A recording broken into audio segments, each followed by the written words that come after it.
নমস্কার।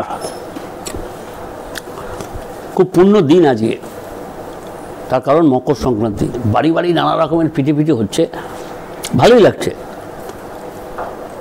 পাস্তা টাস্তা যারা খায় তাদেরও যদি জোর করে আজকে পিঠে পুলি খাইয়ে দেন, দেখবেন ওরাও কিন্তু এনজয় করতে শুরু করবে। পুরনো সব জিনিস খারাপ নয়।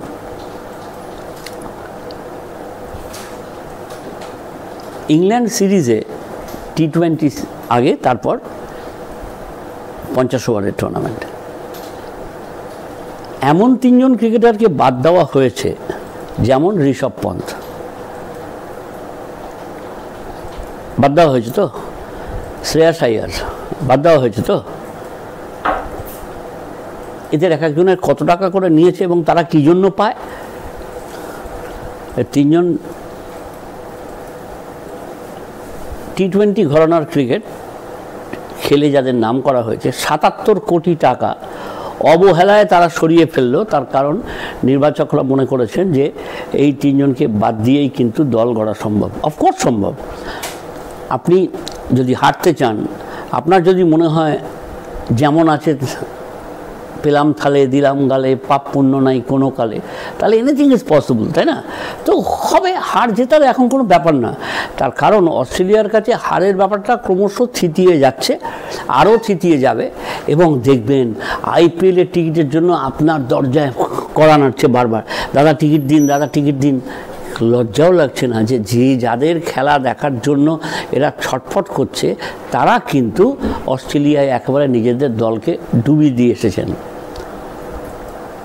বোর্ড একটা কাজ করেছে যে প্রত্যেক ক্রিকেটারের কাছে খবর পাঠানো হয়েছে যে তোমাদের রঞ্জি ট্রফি খেলতে হবে। আগেও পাঠিয়েছিল, তবে আমার ধারণা, একেবারেই আমার ধারণা, যে এবার কিন্তু প্রথম শ্রেণীর ক্রিকেটে দুটো একটা ম্যাচ খেলতে হবে before they leave for Champions Trophy. আমার খবর দুবাইয়ে ফ্লাইট যাচ্ছে না, এই কোভিডের পরের সংস্করণ চলে আসার ফলে। আমার কাছে একটা ছোট প্রশ্ন আমি রেখে রাখছি, যদি দেখা যায় যে এটা বাড়ন্ত, অর্থাৎ বেড়ে যাচ্ছে, তাহলে প্রশ্ন উঠবেই যে এতগুলো প্লেয়ার তাহলে কীভাবে যাবে? তাহলে কি ভায়া লন্ডন যাবে, নাকি টেস্ট করিয়ে ঢোকানো হয়? ব্যাপারটা কি, আইসিসি কি চাইছে সেটাও কিন্তু দেখতে হবে। অথবা অন্য শহরে নিয়ে যাওয়ার কথা ভাবতে পারে, যেখানে এখনো পর্যন্ত এই বিধিনিষেধ নেই। রোহিত শর্মা প্র্যাকটিস শুরু করছেন, বুঝতে পেরেছেন যে একটু দেরিতে, কিন্তু বুঝেছেন তো, ফলে উনি রঞ্জি ট্রফি খেলার মতো অবস্থায় থাকতে চাইছেন।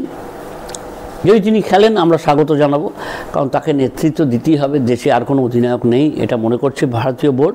তো ফলে সে যদি নেতৃত্ব দেয় এবং প্র্যাকটিস করে নেয় দুবাইয়ের উইকেটে, তাকে ঝামেলা ফেলতে পারবে না। তার কারণ ball doesn't move there much, bounce থাকবেই মোটামুটি। মানে দেখুন আজকাল যে কোনো উইকেটেই কিন্তু বাউন্স থাকে, তো সেখানে কেবে ভালোই হবে। তো তার আগে সবাই কিন্তু আমরা তাকিয়ে থাকবো ইংল্যান্ড সিরিজের দিকে। আমার ধারণা বেধড়ক পেটাবে কিন্তু ইংরেজ ব্যাটাররা ভারতীয় বোলারদের। বুমরা নেই তা নয়, নানা রকমের অঙ্ক রয়েছে। আমার ধারণা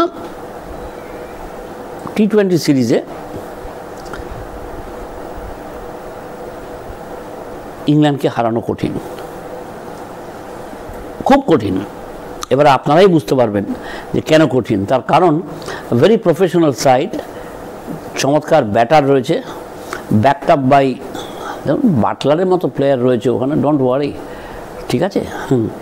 কদিন আগে গ্রেগ চ্যাপেল একটি লেখায় লিখেছেন যে সচিন তেন্ডুলকারের সঙ্গেই একাশনে তিনি হ্যারি ব্রুককে বসাতে চান।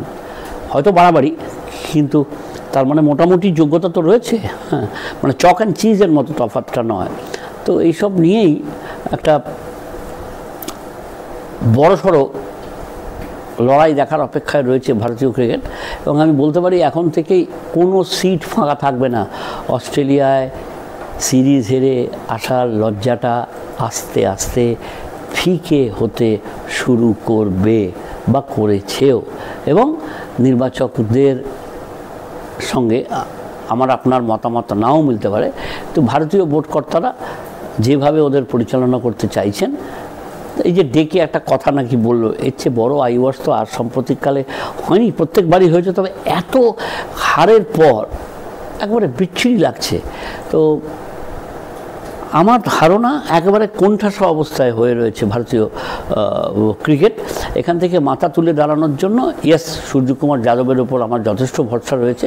যদি সব ভরসা ঠিকঠাক করে ওরা খেলতে পারে, বুঝতে পারে, তাহলে হয়তো অন্যদিকে চলে যেতে পারে।